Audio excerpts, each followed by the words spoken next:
Welcome to NJ Today. I'm Assemblyman John McKeon. We're really living through some tumultuous times, to say the least, as it relates to the state of New Jersey and really the entire nation relative to our political structure, where the future will lie. And with me is one of those persons who have a big piece to say about it, the Assembly Majority Leader, Joe Cryan. Joe, welcome to you. John, thanks for having me today. It's great to have you, Joe, but what a challenging time, to say the least. You know, it's really the worst economy that we've seen for, probably in our lifetimes, Joe, and to be able to deal with it from a legislative perspective, to try to create jobs, to deal with the budget. Boy, you're in the middle of it as one of the four leaders in the state that are dealing with the governor to try to make it happen. Well, first off, thank you to you. Your leadership on so many issues has made that fight and that difference in philosophies that we sometimes have a lot more easier when it comes to what vision of the state we see, which sometimes contrasts with Governor Christie greatly. And let's talk about a couple of examples of that. You mentioned the economy as we start. We've very much focused on trying to put folks back to work. In New Jersey, as you mentioned, with this recession that has lasted way too long and been way too strong of an impact to so many people. 3-4 years now we're working on. 3-4 years, folks who have given up even hope of the opportunity of finding employment, as well as those who have seen their unemployment benefits come in question. It has been a difficult struggle. The Assembly, frankly, through some of your leadership as well, has moved a package of bills that are designed to put New Jerseyans back to work with an emphasis on job training, job creation, and tax credits after folks hire somebody to get a credit for that. It's a model for small business. We've used the best of the best from other states as part of that package, and we're disappointed. We passed that with great majorities in the Assembly and in the Senate. The governor vetoed an entire 30 job bill package, which was eye-opening and frightening, to say the least. Well, Joe, that takes us, whether without getting into the details of it, because we're really about trying to, do what's right by all the citizens and staying away from partisan peace.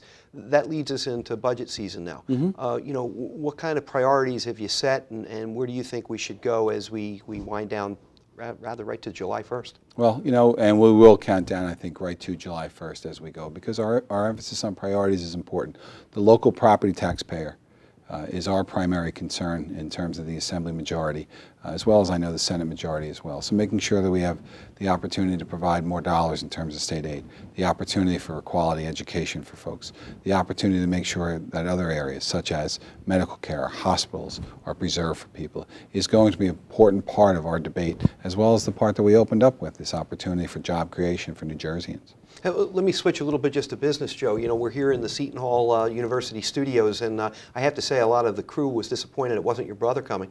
That's the politician, Joe, that's going to be here? Yeah, wrong time of year. Talk about the family business. Cryan's is a venerable institution right here in South Orange for many, many years. Your dad was a great public servant as a sheriff in Essex County. And just talk a little bit about the family history. What draws you to this? Well, it's been great. My dad was a sheriff, and being part of the political process growing up has certainly been exciting. But we had the good fortune. My father started a restaurant in 1961, actually on South Orange Avenue, down the street, across the street from what's now closed in Sacred Heart Church. Eventually, that same location, after a couple moves, ended up right here on First Street in South Orange, where my brother Jimmy today is the proprietor. We like it because it keeps Jimmy off the streets, and we know that makes all the streets safer as well. I would like to tease Jimmy a lot about that. We're having our most recent discussions because we have a statue from the old church that's up in the restaurant that's created quite a bit of controversy. And it's been a very enlightening discussion from people who see it in different ways, whether it belongs there or not. This is the statue of St. Patrick. Statue of St. Patrick, which left Sacred Heart. It was a great piece of Sacred Heart's history.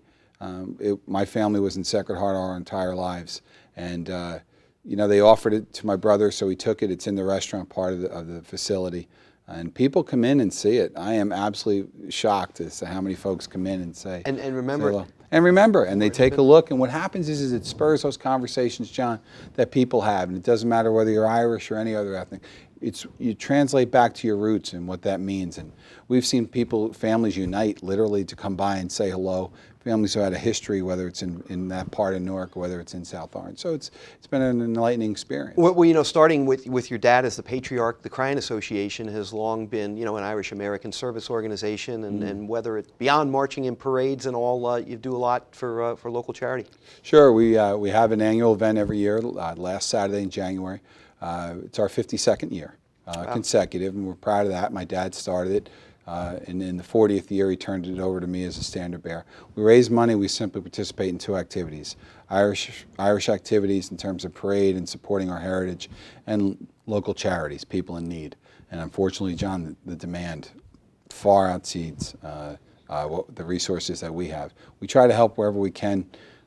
You'd be surprised how many folks can't make a mortgage payment, how many folks simply having trouble. No, we in this know time. it's a tough time. So the association's been a great part of being able to help that, and I thank everybody who helps and contributes. Well, Joe, segueing back to your public service, the majority leader, for those maybe at home that don't know, you have the speaker, who presides over our chambers, and the majority leader from a partisan perspective really is the spokesperson, in this instance, for the majority party, the Democrats.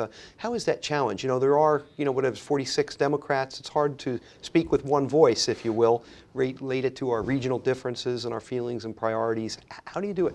I think you do it plumb, by the way. But go ahead. Thanks, John. With a great deal of caution, as Will Rogers said. I'm not a member of any organized party. I'm a Democrat, and we do have different voices that do come together. But you try to go back to basic principles.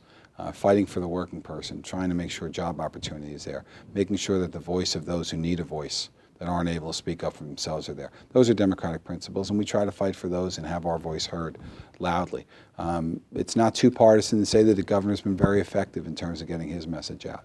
Ours needs to be unified, and we try to do that as best we can. Joe, to just take it from a state level and go to a national level, you served as the state Democratic chairman during a time when Barack Obama historically became the 44th president of the United States. Right. Share an anecdote. I know as a state chairman you were close and involved with the campaign and with the candidate. Well, it was immensely cool, I don't mind telling you. There you And go. it was nice to win that. And Denver was an exciting experience. I was able to run our convention. I'll tell you what my favorite story was with the president. I had the opportunity to sit with the president and with Caroline Kennedy alone for almost 20 minutes, and with Caroline's son and a friend of his, and talk hoops, talk 16-year-olds, which is how old Caroline's son is, and talk Irish politics a little bit with Caroline, and have the most fun about the idea of whether Barack Obama can go to his left fast enough to beat either Joe Cryan or Caroline's son on defense, Caroline's son Jack. It was an immensely private conversation, but immensely warm to have. The presidents also, I've had the good fortune to talk to him on issues important to New Jersey, advocate when I had the opportunity to be chairman. That's been a thrill. But that is the anecdote I think I most savor. Well, Joe, I can't speak for Caroline Kennedy's son, but I think Barack might be able to beat you to the left. I would although think so. I wouldn't bet against you. I would think so. Well, Joe, I'm a big fan, and I appreciate the the vicissitudes, if you will, of the position right now in these difficult times, and you handle it so gracefully. And thanks for being here, and keep up the great work. John, it's a privilege anytime to be with you. Thank you. Joe.